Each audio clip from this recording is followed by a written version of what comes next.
Paul George is rapidly climbing up the list of athletes that have no business having a microphone in front of them, a title that I believe Michael Porter Jr. still currently holds. The Sixers star did himself no favors in the eyes of the Philadelphia Favor when he joined IShowSpeed stream today in Philly, where he was not recognized for being a part of this Sixers team. Now, this is a mostly in jest video that I do want to highlight exactly the interaction that went down with Speed and Paul George, reflect a little bit on his role and expectations for next season, and why I think he just could have come off a bit better here. So to dive into things, and I just want to start off with a direct transcription here before that I do ultimately pull up the clip, and there are a couple different parts to this. For starters, I'll say I'm not an IShowSpeed guy. I don't quite get it all. It makes me feel old in a way that I just feel like I shouldn't to this point. This guy's like my age, and I feel like he's, not for me, I guess I would say is the case here. I do admire and respect. The dude's got 1 million followers, and obviously you see the motion that he commands when he enters a city and does things like that. I think for the most part, some of the things that he's done are very cool, but I just can't fully wrap my brain around it here. Now,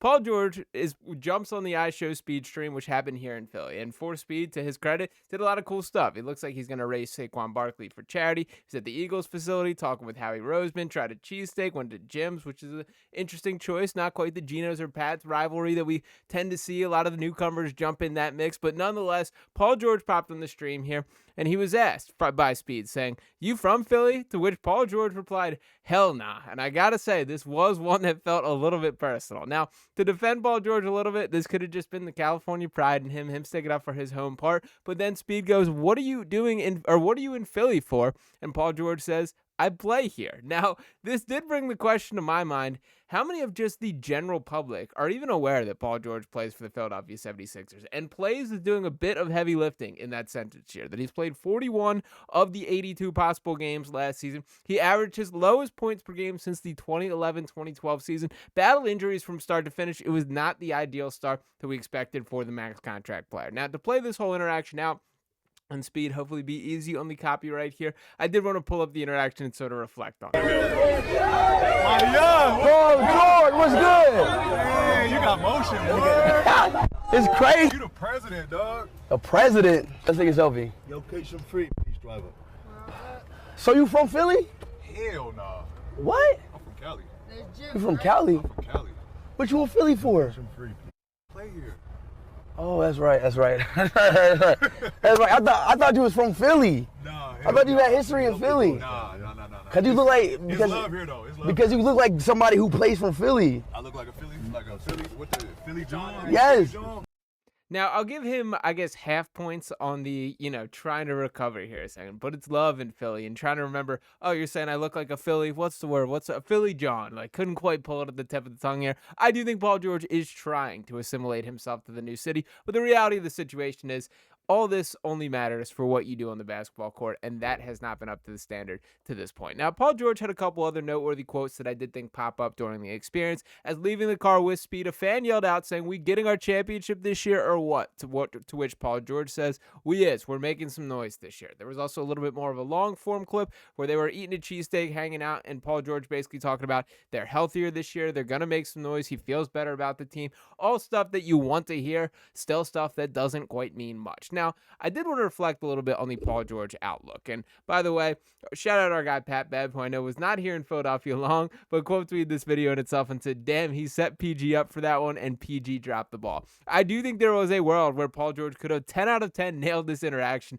and it did help him a bit in the long haul. That's not exactly how things went down. Now, obviously, this doesn't make or break how Paul George is going to be perceived in the eyes of a Philadelphia fan, but I do think that hell no was a little bit strong there. What's wrong with the nah, I'm not from Philly, or no, I'm from California, or something like that? The hell nah was really laid on a bit thick here. Now, there were high expectations for Paul George when he signed on the dotted lines, given a full-scale max contract to join the Sixers team. Now, he played out the first season of it worth just over $49 million that he did cash for those 41 games. Yeah, it must be nice making more than $1 million per game that we saw last year, but still 3 years remaining on the deal. $51 million this year, $54 million the following, and a $56 million player option in the 27-28 season here.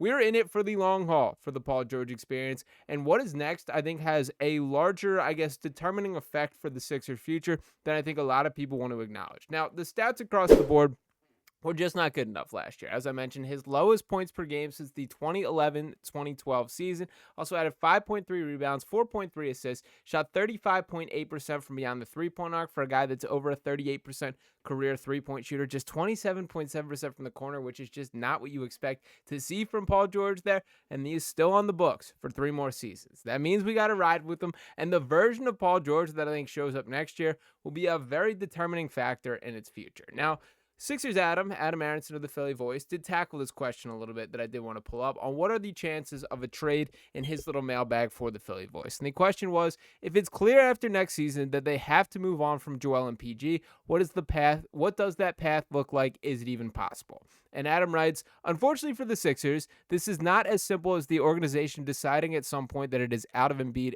that it is out of the Embiid and George business, washing its hands of a bad situation and moving forward with its young nucleus. Neither player's contract is desirable. In fact, given the enormity of the deals that the Sixers handed to Embiid and George last summer and the punitive nature of the NBA's new salary cap rules, they might be the 2 most burdensome financial commitments in the entire league. Embiid is owed over $55 million next season, with raises in each of the following 3 seasons. George is owed $51.6 million in the 25-26 season and will make even more in the next 2 campaigns. Even as the salary cap continues to increase, those are massive deals that only select teams can absorb. After next season, odds are trading George will be the more realistic path than moving Embiid. The 9-time All-Star will only have 2 years left on his deal at that point. The second of those seasons contains a player option. But it would almost certainly cost the Sixers something of value to move him. But if a team believes George is a serious rotation upgrade capable of helping him get over the top, would they exchange other bad money for him? The Sixers' best chance at getting out of the last 2 years of his deal would probably be taking back a pair of unwanted salaries that are not as damaging to a cap sheet as George's money would be, even if there is no basketball-centric benefit. Now, this is where I sort of interject and push back on a lot of the Paul George conversations, that yes, it's 100% fair to push back that he's not quite the level of guy that we hoped he would be when signed, or has not been to this point. Again, I'm not writing him off for the remainder of the 3 seasons, but we got to call a spade at this stage in the game. While that is true, I don't think that he is, disruptive to the extent that is worth paying to get off that contract here. Paul George is still a fine basketball player. He's still better than Tobias Harris, and I feel comfortable about that last year. The level of defense we saw from Paul George, the brief stretches of shot creation, and I get it, he had 0 points in the game. There were some ugly Paul George stretches as well. It was a bad first season, but there is a higher peak and a much more significant sample size of who this guy is to a level that Tobias Harris could never quite take this league. So where I get in, we just need to ride with the Paul George experience here, is it is not worth it to me to trade assets just to get out of this level of contract. He's an adequate NBA player. He's a guy that, if things break correctly, could return to a fringe all-star caliber of talent. That, in theory, he is the truest wing that this Sixers franchise has had, and even if they are turning a page to this youthful movement, which I think the writing is sort of on the wall that it is in the midst of happening here, it is so beneficial to Tyrese Maxey, to Jared McCain, to VJ Edgecombe, to each of these key members of the Sixers young core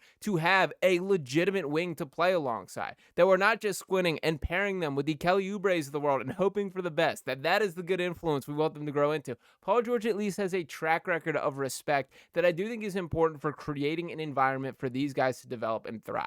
That should be the priority more so than anything, and it just does not compute to me the value of trading away assets just to get off of this guy. Is Paul George maybe not going to turn out to be what it was hoped for upon signing? That is totally fair to fall in that conclusion. But is it to the point where we have to sacrifice more of the future just to get it started quicker? That's where I kind of get lost in the conversation. Now, I also think there is a world where what if there is a ridiculous bounce back season from Paul George? I do think there is a chance that a team could talk themselves into, this is our missing piece. This is the upgrade that we need. Think about how many desperate teams in the NBA there are. Think about the Milwaukee Bucks. If Paul George all of a sudden could have been in that conversation for Damian Lillard or things like that. The Phoenix Suns have never seen a superstar that they don't like there. There are teams that would be desperate enough to potentially take a chance if Paul George proves he's worthy of being bet on that. To this point, that was not the case last year. And this is a very important season for not just Paul George directly, but the entirety of this Sixers team.